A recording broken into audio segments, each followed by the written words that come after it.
Welcome to MTN Outdoors.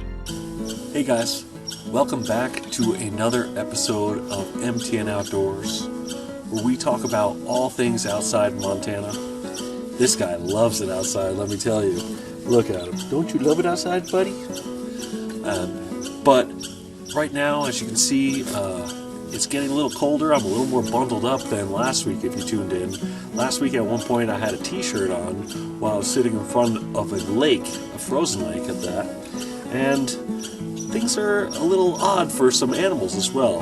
We're going to look into some animal stories, and one being that bear have been out much later than they usually are. Even just a neighbor here spotted a black bear last week.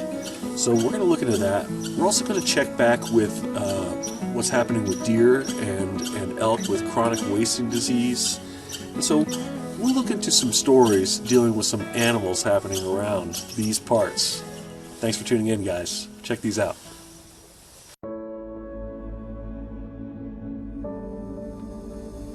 Until December 22nd, Montana Fish, Wildlife, and Parks is holding a lottery for a guided bison hunt on the Blackfeet Reservation. Cost for hunters is $10 per ticket, and each hunter can buy 20 chances. These are the rules. At least 400 chances have to be sold, or the winner has to pay $500. Successful hunters can keep the bison's head, hide, and meat.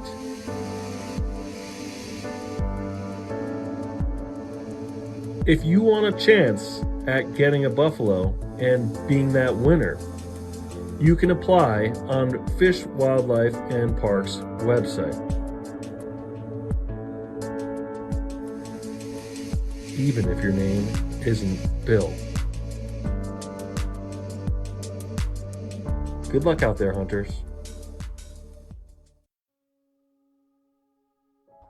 Most hunting has wrapped up for 2024, but how is Montana doing with the ongoing problem of chronic wasting disease?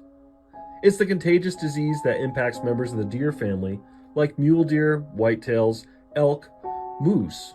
It was first found in the state in 2017. Vivica Krauser with Montana Fish, Wildlife, and Parks told MTN that the agency found more positive samples this year during their statewide testing program.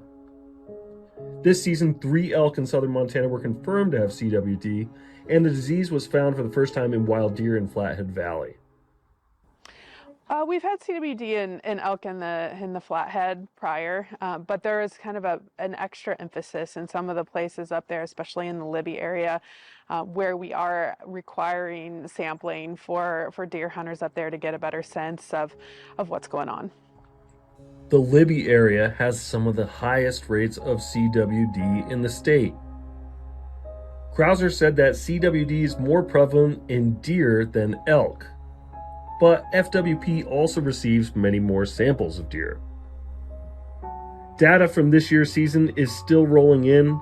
More information on CWD, how hunters can help prevent it, and 2024 updates can be found on FWP's website. Now, you can see a lot of animals in Yellowstone in the wintertime, like these bison on the hillside right over my shoulder here. Also, elk, wolves, and a lot more. But one thing you're not likely to see in the winter in Yellowstone is bears. Most of them are in bed. They're not on the landscape moving around. But that doesn't necessarily mean that you shouldn't be carrying this, your bear spray, at this time of year. It was designed for bears, but it works on other large mammals as well. And some of those animals can be dangerous during winter months. If I'm skiing with my dog, I will bring my bear spray because dogs can agitate moose, and then I may need to use the bear spray. So the current advice is just to carry your bear spray year-round, and think about getting one of these devices to put the spray in when you leave it in your vehicle. Last summer, this video of a mother bear with 5 cubs excited people on social media.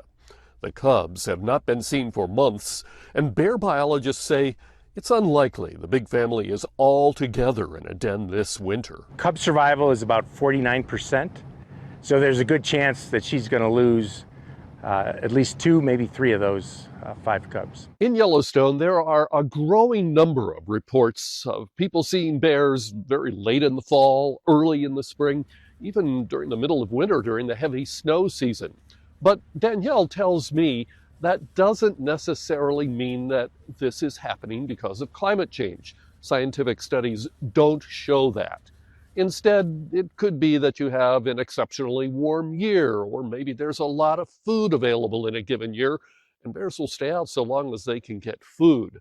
Or it could just be that there are more people in the park than ever before, and more people out where they can see bears. This bear already came out. That's right. A black bear near the turnoff to the petrified trees was seen in the park this week. So how long you been here? We've been here since 9 o'clock this morning. Wow, long wait. Yeah, worth the wait. Mike drove 18 hours from California to Yellowstone just on the hope of seeing a bear in the winter. Well, she's eating snow, sleeping most of the day. Been waiting a few years for this. In Yellowstone National Park, John Shearer, MTN News. Highly pathogenic avian influenza, HPAI, or simply bird flu. It's been around for a while. With the recent bird migration, it's shown back up again here in Montana. We have seen birds test positive in Montana this fall, including a trumpeter swan out of the Madison Valley. And so it's important for hunters to continue to be aware of this, especially as they're hunting migratory waterfowl, so that when they can take precautions themselves, but also if you're hunting with a dog, you want to make sure that you're taking precautions for them as well. Other animals can contract bird flu from sick birds, so make sure your dogs do not come into contact with those birds. Jacobson says care is also needed for successful hunters. Make sure they don't come into contact with HPAI. When you're handling that bird and when you're processing the meat, make sure you wear gloves. You're doing so in a well-ventilated area. You're cleaning the tools and equipment that you use to process that animal. And then when you cook the meat, make sure you cook it thoroughly to kill any bacteria or virus that might be there. Fish, Wildlife, and Parks is also asking anyone who sees a potentially sick bird to report it immediately. Near Bozeman, Chet Lehman, MTN News. You're watching MTN Outdoors. Hey, that's my line. Okay.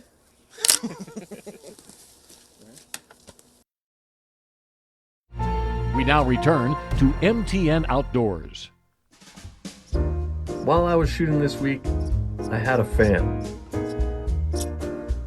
With winter weather running a little behind, this guy has a little more time to collect nuts before the harsh winter.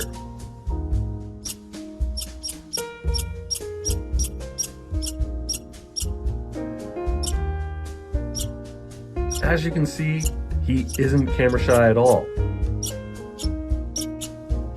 He's a natural.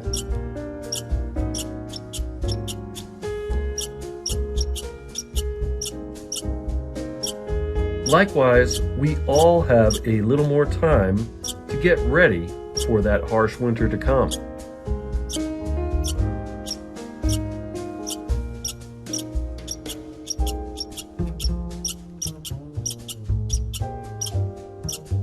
Let's take a look at a recap of Helena weather and how experts are making sure we'll be safe with the winter coming. Check out these videos, guys. Well, 2024 has been a wild weather year so far. From wildfires, thunderstorms, snowstorms, to bitter cold, we've had it all here in Montana's capital city. Before I arrived to be your daybreak meteorologist, a record-breaking Arctic air mass brought extreme cold as far south as Texas. Here in Helena, we were below 0 degrees for over 4 days, with the coldest air temperature being 36 below on the 13th, setting a daily low temperature record. On the total opposite end of the spectrum, July was a scorcher, We recorded a streak of 18 straight days of high temperatures being at or exceeding 93 degrees. Due to the hot and dry conditions, the Horse Gulch fire started near Canyon Ferry on July 9th and was of great concern to the health and safety of many Helena residents. The fire burned over 15,000 acres and took almost an entire month to get it contained. This was just one of over 2,000 separate wildfires reported across Montana this fire season. Strong wind is one of the main factors that help wildfires spread, and usually when you think of the gustiest wind in our state, you think of the plains along the Rocky Mountain front. But Helena can get its fair share of damaging wind gusts too. Back on May 17th, a wind gust associated with a thunderstorm was recorded at 62 miles an hour at Helena Regional. Last but not least, who could forget the awesome displays of Aurora Borealis all throughout the year above our heads in Helena? The sun reached its solar maximum, allowing 4 major Northern Lights events to leave many of us in Helena and around Montana starstruck. As 2024 ends, we look back on the weather that shaped our year and look forward to what Mother Nature has in store for 2025. And now you're a little more weather-wise. As you can see, I'm here in the middle of Highlight Reservoir, and it's pretty frozen right now. It's about that time of the year when ice fishers and ice skaters are enjoying the frosty lake, but how do they know when it's safe to be on the ice? We got one. Oh my god, no way, that's so cool. We can pull a couple fish out too. We have, I think, 3 cutthroat trout and 5 brook trout, so it's been a good day. Sam Miller has lived in Bozeman for 10 years, but he grew up in Minnesota. He's been on the ice his entire life between ice fishing and skating. So we're ice fishing.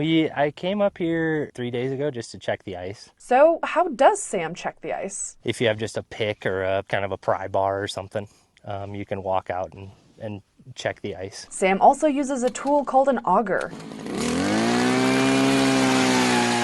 that helps him learn exactly how thick the ice is. It's definitely cold. But yeah, there's that much ice right now, so about 6 inches. I was curious if the National Forest Service has similar advice on how to make sure ice is safe. We are looking for those 4 to 6 inches of solid, clear blue ice. Morgan DeMeyer is the public affairs specialist for Gallatin National Forest. She tells me some cues that indicate the ice might be dangerous. So you're looking for cracks, you're looking for standing water, and you're looking for slush, as well as darker or discolored ice. And if ice is covered in snow, Morgan says to drill a test hole every 150 feet. But accidents do happen, so if you fall through ice, first and foremost, remain calm, keep your head above water. Morgan says use whatever materials you have on you, ideally an ice pick or screwdrivers, to pull yourself out of the water, then roll away from the hole. And your most safe exit is going to be where you entered. And Sam, who's been out on the ice since 9 a.m., says ice fishing isn't as scary as some folks may think. You don't have to go out to the middle of the lake, there's plenty good fishing where only, 20 yards offshore. You don't have to venture too far to do well fishing and be safe. In Highlight, Cassidy Powers, MTN News. Now through April, the Flathead Avalanche Center will provide daily forecasts of avalanche conditions 7 days a week. Forecasts with avalanche danger ratings and snowpack observations can usually be found by 7 a.m. on the Flathead Avalanche Center website. Avalanche danger varies daily, so it's advised to check forecasts every day. Awareness of avalanche hazards is critical for anyone planning mountain travel in the winter. These forecasts provide current conditions based on real-time observations of the snowpack for Whitefish Range, Swan Range, Flathead Range, and Glacier National Park. Stay safe out there, guys.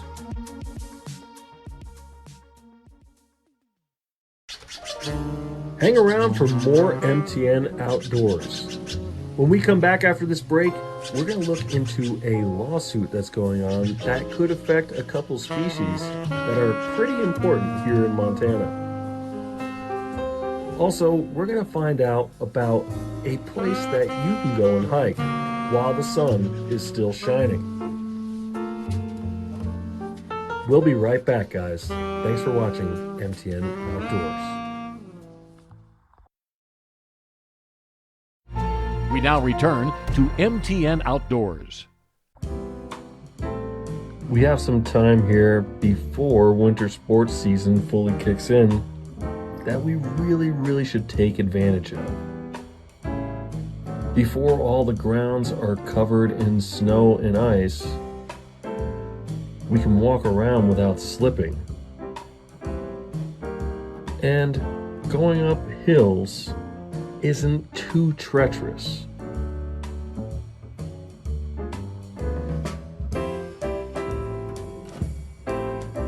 You can meet a friend for a walk or a hike. If you go up high enough in altitude, you'll find some snow and ice where the sun doesn't shine. Hey, get your mind out of the gutter, will you? There's my buddy. It's a good time to train your dog now when there aren't likely to be bears around.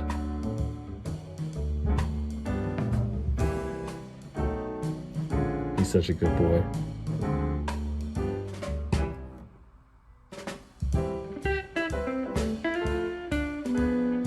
Come on, Brighton. Let's go. We love the views, and these trees won't all be looking green like this for a while.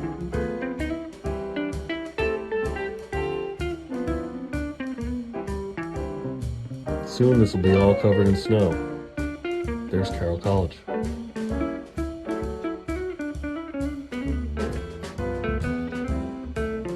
Brighton and I are making the most of it.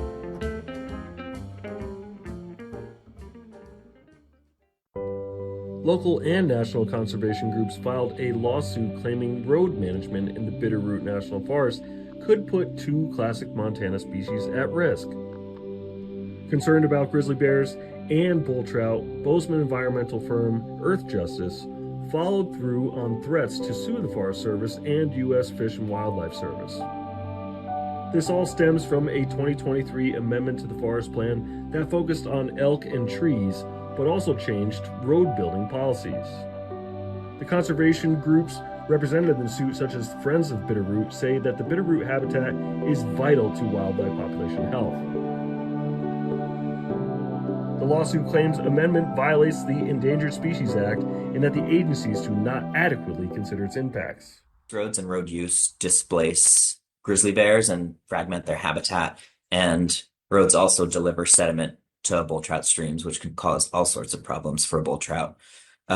So from our perspective, this change really creates the possibility for a whole host of new harms to grizzly bears and bull trout that didn't previously exist in the forest.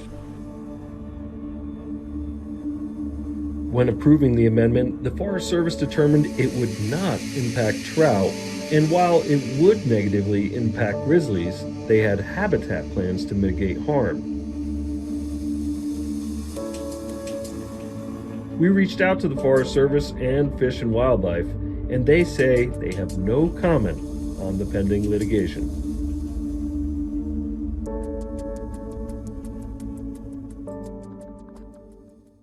Currently, using 27th to get up or down the rims is used by many, but for bikers and runners, the unpaved path can be dangerous. But a new proposed trail is hoping to make the journey safer and more accessible in the coming years. Hey, thank you for signing up. Have fun.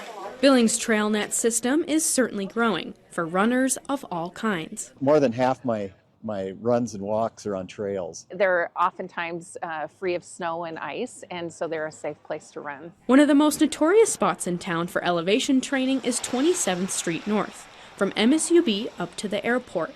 However, the current path on the west side of the street can be difficult to manage. The trail's deteriorating a little bit. Weather, again, like this, it's not as easy to run on, so you do slip a little bit.